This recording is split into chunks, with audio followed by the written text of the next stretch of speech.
Hey, it's Twig, and I just got doxxed for going to a Charlie Kirk vigil. A few days ago, I went to a Charlie Kirk vigil in Northeast Florida for the sole purpose of seeing what my community response is. What are the leaders, political, faith leaders, organizational leaders, what are they all saying in response to this? How are we moving forward? What is the message that's being spread? For those of you who do know me, I am a very, very progressive commentator, a very progressive creator.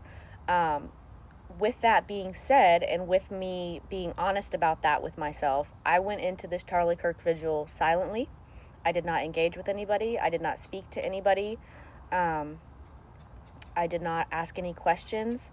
The only interactions that I had where I spoke a single word was when I asked a police officer if I could take his picture, and when a little girl came up to me and asked if I would take her picture because she thought I was a photographer.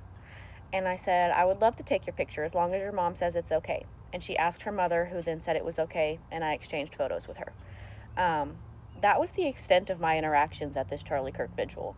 The only thing that I did was record it and post it. And apparently that's hateful. Apparently it is hateful for me to unveil what is being said at these kinds of rallies, vigils.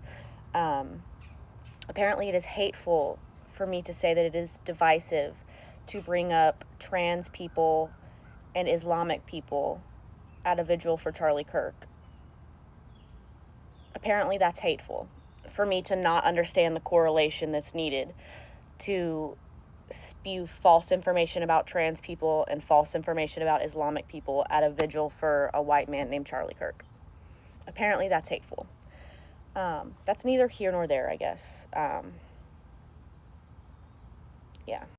It's been a crazy weekend. I've kind of stayed offline a little bit, trying to decompress and just gather my thoughts before I get back on here and start making videos of what I saw, what I heard, the conversations that were surrounding it. I'm probably going to make 60 more videos in the next couple days, just picking apart different things and picking apart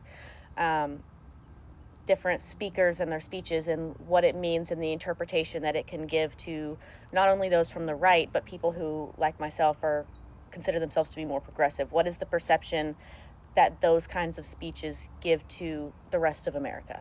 And to those of you who have donated in the last few days to my Cash App, Venmo, PayPal, you have no idea how much it means. I'm self-employed, so you really are what makes this possible and what keeps me going and what gives me the ability to spend so much time doing this. Thank you.